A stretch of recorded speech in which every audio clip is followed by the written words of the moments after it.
할렐루야. 저는 유럽 여행을 하면서 몇 가지 깨달은 것이 있습니다. 참 유럽이 깨끗하다.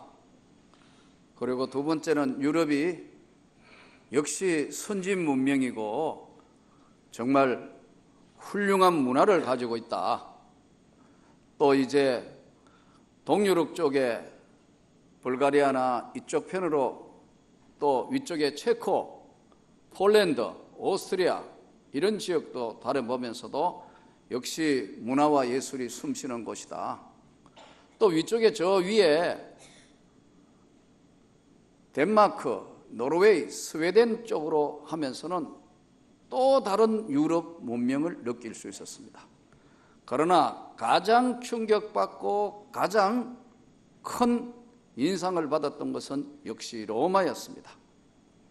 로마의 검투사들이 그야말로 목숨을 걸고 싸웠다는 원형 경기장, 콜로세움, 또 당시에 이방족들을 다 이제 무찌르고 돌아오면 장군들을 영접했던 개선문, 또 여러 가지로 정말 모든 사람 그 시대로는 최고의 삶을 살았던 그 시대의 2000년 전에 여러분 목욕탕이 있고 공중광장이 있고 빵집이 있는 폼페이 유적들을 보면서 정말로 대단하다.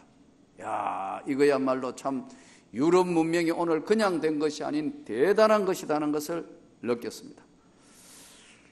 그 찬란함과 그것은 직접 가보고 느꼈던 부분입니다.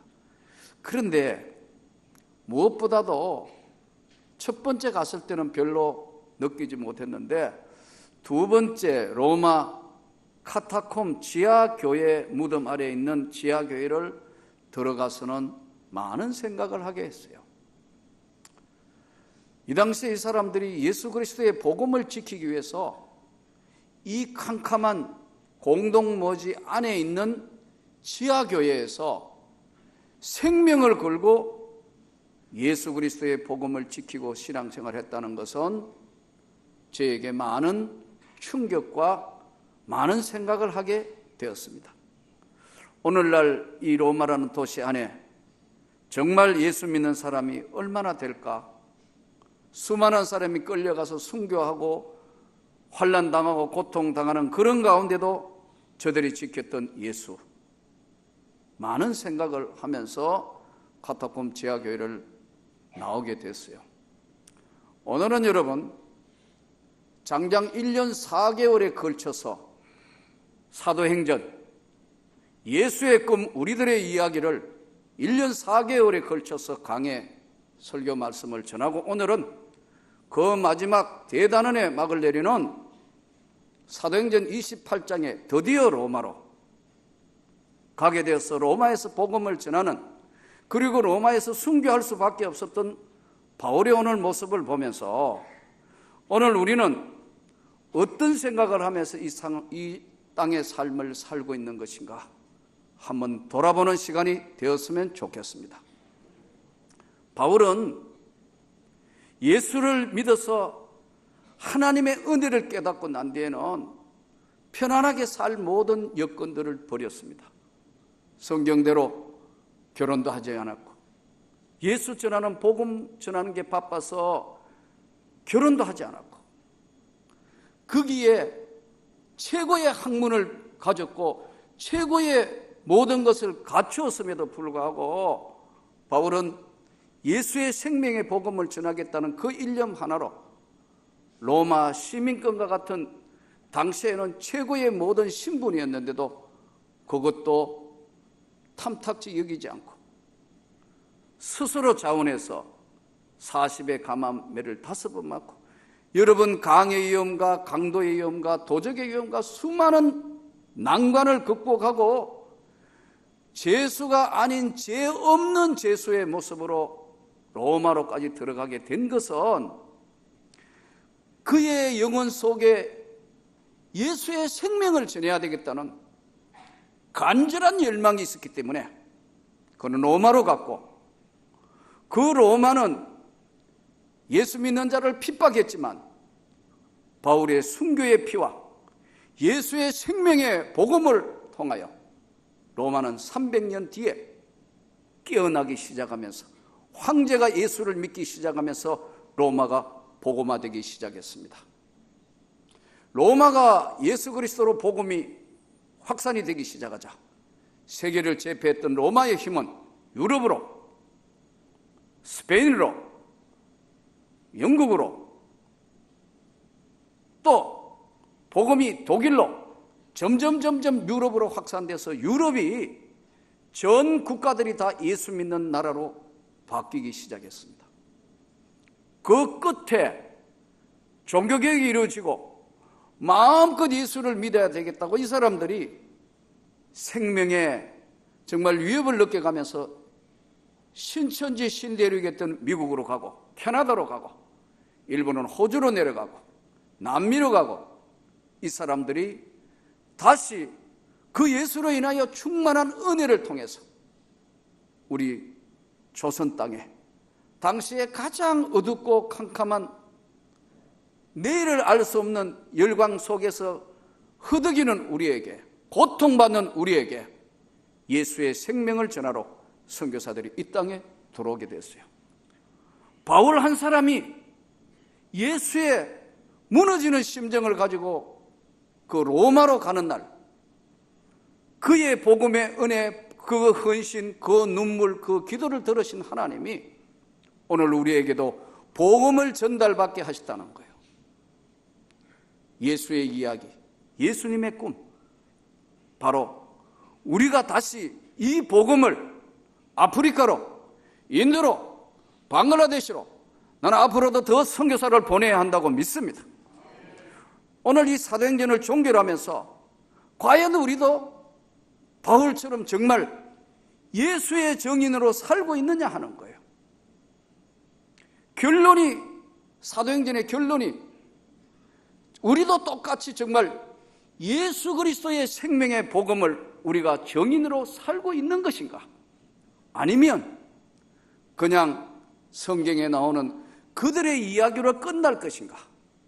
아니면 이것이 우리들의 이야기로 다시 확대 재생산되어 오늘 이 시대에 한 번도 복음을 듣지 못한 사람에게, 또 예수를 믿어도 방황하고 있는 이에게 생명의 예수를, 하나님의 말씀을, 성령의 능력을 저들에게 증거해야 이것이 오늘 우리에게 맡겨진 마지막 소명이고 하나님의 소원이라고 믿습니다.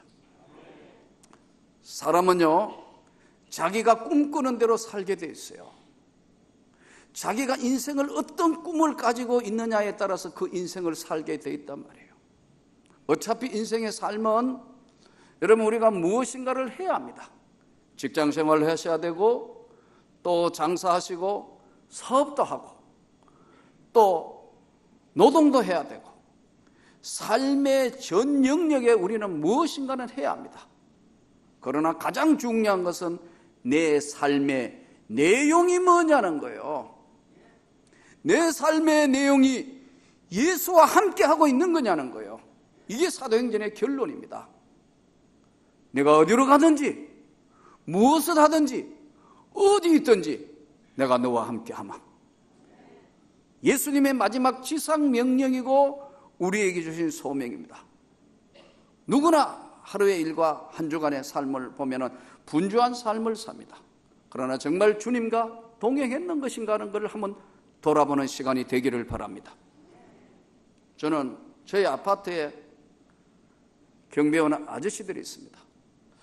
요즘 무슨 구조조정한다고 보면 한 곳에 다 있던 분들을 뭐 두세 군데 하고 CCTV를 갖다 놓고 하니까 전부 이제 좀 정리를 하신 것 같아요. 근데 경비하는 아저씨도 어떤 분은 매일 짜증내고 잔소리하고 막 이런데, 이번에 오신 경비하는 아저씨는 성령 충만한 분이 오셨어요. 예. 택배가 왔는데 못 찾아가지고 거기 갔더니요, 택배를 찾아갔는데 이분은요 자기 공간에 문을 잠그고 다 예배 드리고 있는 거예요. 찬송하면서 성경 읽고 막 그러니까요. 택배 찾으러 왔는데 문을 못 두드리겠어요. 이번에 성령 충만해가 막 찬송하고 성경 읽는데, 그렇다고 목사가 택배 아무리 바빠도 여러분 끝날 때까지 기다리는데 옆에서 성령 충만하고 기도하는데 내가 은혜를 받은 거예요. 여러분 똑같이 어차피 아파트 경비원 생활해요. 하는데 어떤 분은 짜증내고 화내고 어떤 건데요. 이분은 늘 싱글싱글해요. 기쁨이 넘쳐요. 은혜가 넘쳐요. 그러니까 말 안 해도 사람들한테 예수의 복음이 전거되는 거예요. 여러분 오늘 전도는 왜 하느냐 하면, 바울이 왜 로마까지 가느냐 하면 하나님의 소원이기 때문에, 주님의 소원이 영혼 구원하는 것이에요. 여러분 하나님 앞에 은혜가 충만하기를 바랍니다. 어차피 삶의 영역에 가서 일해요. 주차 요원은 주차 요원하고, 분식집은 어차피 라면 끓여야 되고 김밥 말아야 되고, 또 여러분 무슨 직장이든 다 하지만 그 안에 공간 안에는 삶의 내용이 예수와 함께 하고 있느냐 아니냐는 거예요. 이것이 오늘 사도행전의 결론입니다. 예수의 정인이 되는 삶. 때를 어떤지 못했던지 나는 그 예수를 전하는다는 바로 바울의 모습. 순교회하면까지 끝까지 예수를 전했기 때문에 저와 여러분이 이 복음을 받았습니다. 왜 전도하지 못할까요? 왜 바울처럼 담대하지 못할까요? 이유는 몇 가지 있겠습니다만, 첫째는 구원의 확신이 없기 때문에 그래요. 누가 뭐라 하더라도 나는 이 세상 삶을 끝나면 주님의 영원한 나라에 가는, 나는 하나님의 백성이고 하나님의 선택된 구원을 받았다는 확신이 있는 사람은 삶의 내용이 달라집니다. 어떤 환경, 어떤 사람, 병원에 있어서 자기도 환자인데 옆에 사람 다 전도했어. 6인실에 가니까 6인실 전부 다 전도했어. 다 전도하니까 바꾸어 돌라 해가 다른 병실에 가가 또 전도하고 있어요. 이분 아픈 사람이에요. 왜? 어차피 이 세상의 삶은 한 번밖에 못 산다는 거예요.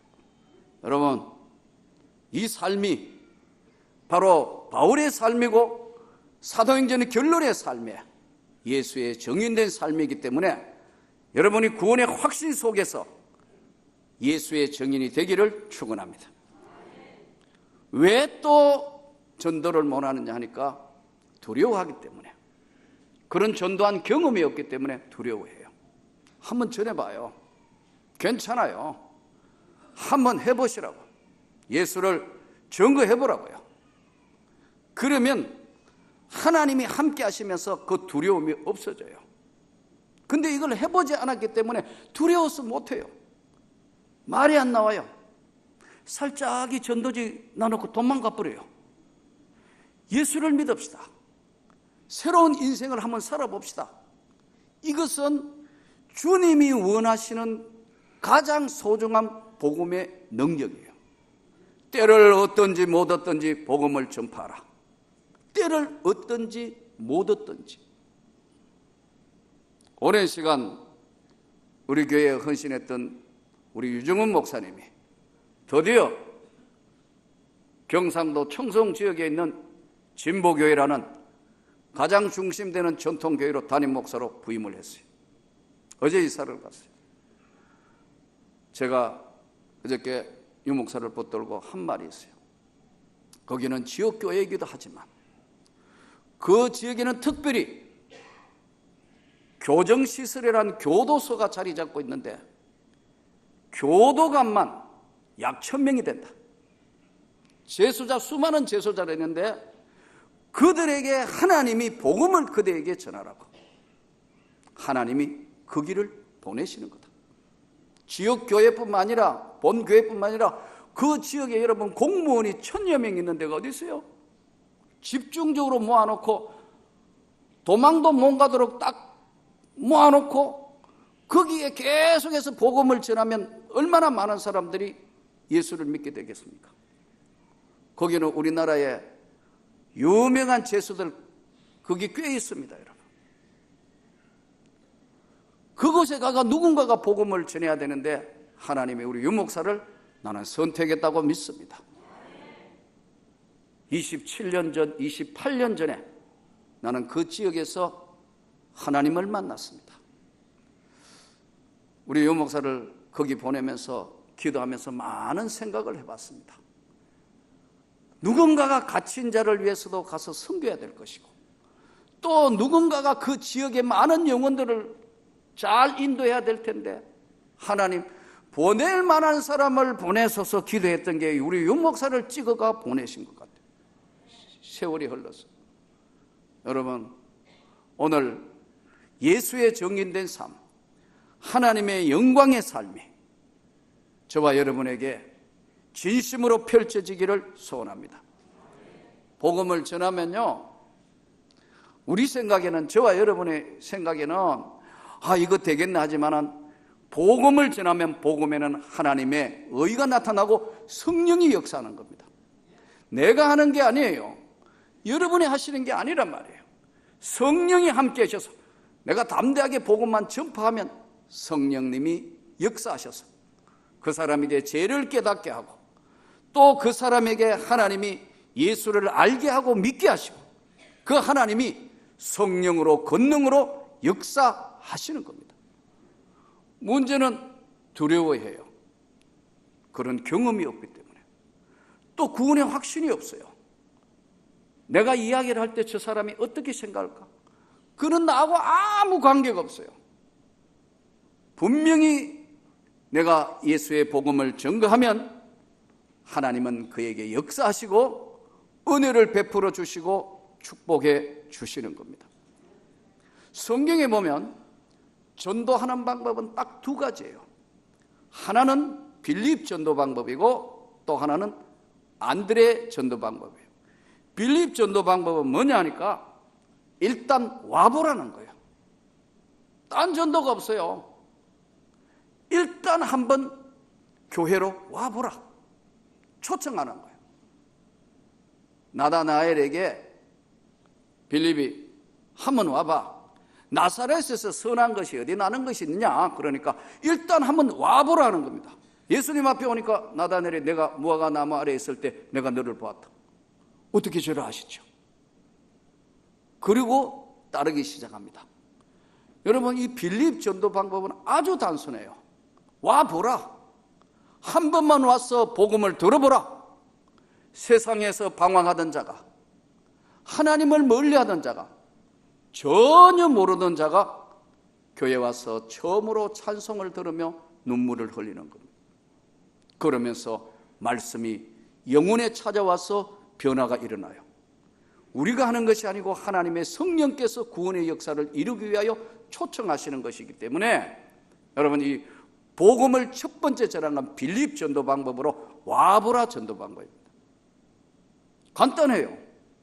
초청하지를 않아서 그렇죠. 여러분이 기도하고 담대하게 초청하면 하나님이 준비된 자를 들어오게 하셔서 변화시키는 것은 하나님의 성령이 역사하시는 거예요. 또 하나 방법은 안드레 전도 방법입니다. 이 안드레 전도 방법은 소위 관계 전도라고 그래요. 좋은 관계를 맺습니다. 찾아가서 건면하고 기도하고 또 서로 좋은 관계를 이루고 찾아가고 또 찾아가고 좋은 관계를 이뤄서 때가 됐을 때 주님의 교회로 인도하는 것을 안드레 전도 방법이라고 그래요. 이 전도 방법으로 한국교회에 큰 변화가 일어난 게 빌리그레임 전도 방법, 바로 이 안드레 전도 방법입니다. 엑스포 100만 명이 여의도 운집했을 때 그때 나타난 것이 뭐냐? 안드레 전도 방법입니다. 4년 전에 미리 2년 4년 전에 준비해가지고요, 관계를 맺어가 다 100만 명이 여의도에 운집을 했다고 해요. 하나님께 예배를 드려. 그러면서 한국교회는 큰 변화가 일어났어요. 안드레 전도 방법, 관계 전도하는 것. 이 관계 전도 이후에 나타난 것이 태신자 전도, 치유 전도, 상담 전도, 뭐 여러 가지 전도 방법, 꽃꽂이 하는 전도 방법, 뭐 지금 여러 가지로 지금 음악회, 미술, 영화 관람, 요즘은 심지어 스포츠 동호회까지 전도 방법을 넓힌 건 전부 관계 전도예요. 그러니까 전도는 딱 두 가지 방법이에요. 와보라, 빌립 전도 방법. 안드레의 전도 방법, 관계를 해서 하는, 초청하는 방법이에요. 사도행전은 오늘 마무리하면서 예수의 정인의 삶을 살기를 원합니다. 하나님 앞에 우리의 삶은 반드시 어느 장소 무엇을 하든지 나의 삶의 전 영역에는 분명한 예수와 동행하는, 내용이 주님과 함께하는 삶의 내용이 있을 때만 하나님은 저와 여러분과 함께 하시고 축복하시고 역사하시는 줄로 믿습니다. 우리나라에 선교하러 오신 분 중에 제임스 노벨 맥켄지라는 사람은 1910년도에서 1927년도까지 이 조선 땅에, 한국 땅에 와서 이 조선 땅에서 어떻게 복음을 전할 것인가, 가장 복음을 듣지 못한 데가 어딘가 택한 곳이 울릉도였습니다. 그 당시에 울릉도 가는데 시간이 얼마 걸렸느냐, 부산서 출항해가지고 울릉도 가는데 26시간 걸렸다 그래요. 그 26시간 가면 배멀미가 얼마나 심하겠습니까? 그 배멀미 나고 그 죽을 지경인데 8차례 그 길을 갔어요. 8차례.